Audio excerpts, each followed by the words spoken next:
Hi there, welcome back to me not realizing that this video idea was going to require me to do most of this video barefaced. My name is Kelsey, and today I'm going to introduce you to my Pan That palette for 2021. So I know the way that I do my Pan That palette might make some people upset because I don't like to take a palette that's on its last legs. Rather, I like to take a brand new palette and see how long that takes me to pan. I am a big statistics nerd, and I really like having that information of like, okay, this is how long it takes to use a brand new palette up. That being said, I should also mention I have not yet been successful with one of these projects because last year was the first year that I tried to do it. And the palette that I tried to use up last year was the ABH Carly Bible palette.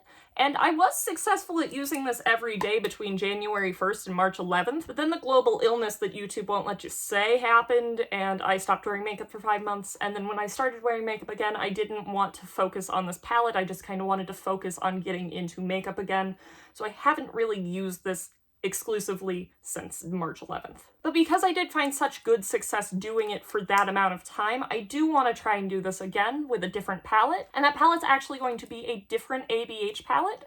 Last year I did the Carly Bible one, and this year I'm going to be using ABH Sultry. As you can see, this palette is completely untouched. Some of the shades might have shifted during shipping because that is common for ABH formulas, but otherwise, I have not used this or even swatched it yet. So my goal for this month is going to be to try and get as close to exclusive use on this palette as I can. I don't want to say for the next 31 days I'm only going to be using this palette because I know how my brain works and I know that I will break that if I put the really harsh restriction on it. So my goal this month is going to be mostly exclusive use. I do actually have a little sheet here that I can tally that on. I've put all 14 shades here on the paper to do tally marks, as well as down here at the bottom it says exclusive, and I will be able to mark any time that I exclusively use this palette to complete my eyeshadow look. And I suppose my overall goal for the palette is to completely use it up. There are some shades I'm sure I won't use up, like the matte black. I never use matte blacks. Same thing with the dark brown.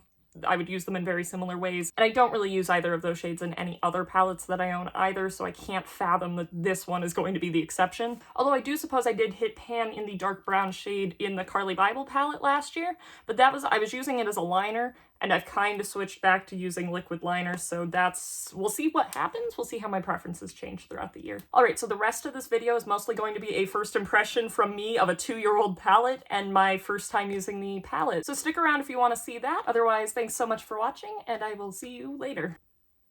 Alright, so I did pop off camera for one moment to go apply some eyeliner wings, because I know I cannot do that on camera. But let's get started testing this palette with me. Now, anytime that I start with an eyeshadow palette, I always kind of work with the lightest quadrant first, and then as I'm willing to get more adventurous with the palette, I will move over to the right. So I think today we're going to use Twig as a transition shade. Let's see how that goes. Oh, that's not bad. I definitely just put that way too high on my eyes, but that's more of a my problem than the palette. I like how this looks shade-wise. I've been struggling because all of my transition shades are really, really warm. We will fix this here in a bit. We're just going to pretend like it's not there for right now. That's why we're going to look this way as we do this one. Yeah, all of my transition shades that I own right now are very, very warm tone. And that's a problem because I am a very, very pink girl, and I don't really like how warm-toned eyeshadows look on me because I'm so cool. Which is not a sentence I've ever said about myself other than in that context. So other than this really, really bad mess up that's all my problem, I think this works pretty well. I think Twig looks pretty nice on for my skin tone, which is good because I suspected looking at this that Twig was going to be one of the shades I'm going to use up first. So I'm just going to take a little bit of Fresh and try and fix this. Blendy, blendy, blendy. And now we're just gonna... I was kind of avoiding putting too much in this crease because I knew that that corner was really bad. But yeah, I think that's pretty okay. Alright, so I'm just going to cut all of my escapades trying to use the ABH eyeshadow primer. My review of that really quick is that it's way too watery, comes out of the tube way too fast, and applies way too opaque. So that's why the transition shade might look a little bit different now, because I don't know what to do with that. It was not a great experience. I'm now trying to figure out if I even want to bother trying to pan that this year. It wasn't like in my Pan That palette or anything. I just kind of assumed like I was going to pan it through usage. I don't like it. But all that aside, I'm going to apply Cinder to the outer half of my lids. Oh, that's pretty. That's a little bit warmer than I was anticipating, but it's still very pretty. Yeah, that's very pretty. A little bit warmer than I thought it was going to be, and also maybe a little bit darker than I thought it was going to be, given that it looks like it's the, like, third lightest shimmer in the palette.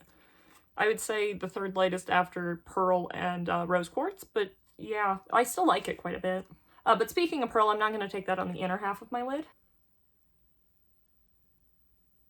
Oh yeah, that looks very nice. I think this eye look didn't turn out too bad considering the fact that this is my first time using this palette, but also my first time trying to do makeup on camera.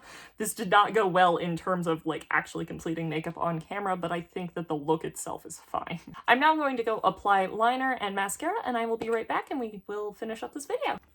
I'm wearing more eyeliner than I'd like to be, but as I've said before, I hate how thick the brush tip is on the Physicians Formula Eye Booster, and I'm just waiting on the JOA I'm So Fly liner to come to me in the mail. I also finished off with the Lancome Lash Idol mascara. I quite like this. I got this as a free sample when I placed an order through Ulta. First impressions about the palette is I obviously quite like it. I think the formula is very good, but that's not surprising. It's ABH, and it was ABH in 2018 when they were still known for quality. One thing I am going to have to figure out is that Pearl is the lightest shimmer shade in here. I mean, there's Fresh, which is the matte cream, but if Pearl is the lightest shade, I don't really have an inner corner that I want to use, which might screw up the way that I was going to consider exclusive use, so I'm going to have to think that one through. I did have true exclusive use on this today, though. I did use Pearl to try and soften this transition. I'm wearing Pearl on the inner half of my lid, I'm wearing Cinder on the outer half of my lid, and I'm wearing Twig as my transition. I like all of these shades so far. So the only step that I have left to do is to mark it on my sheet. To do that, I'm going to grab a pen.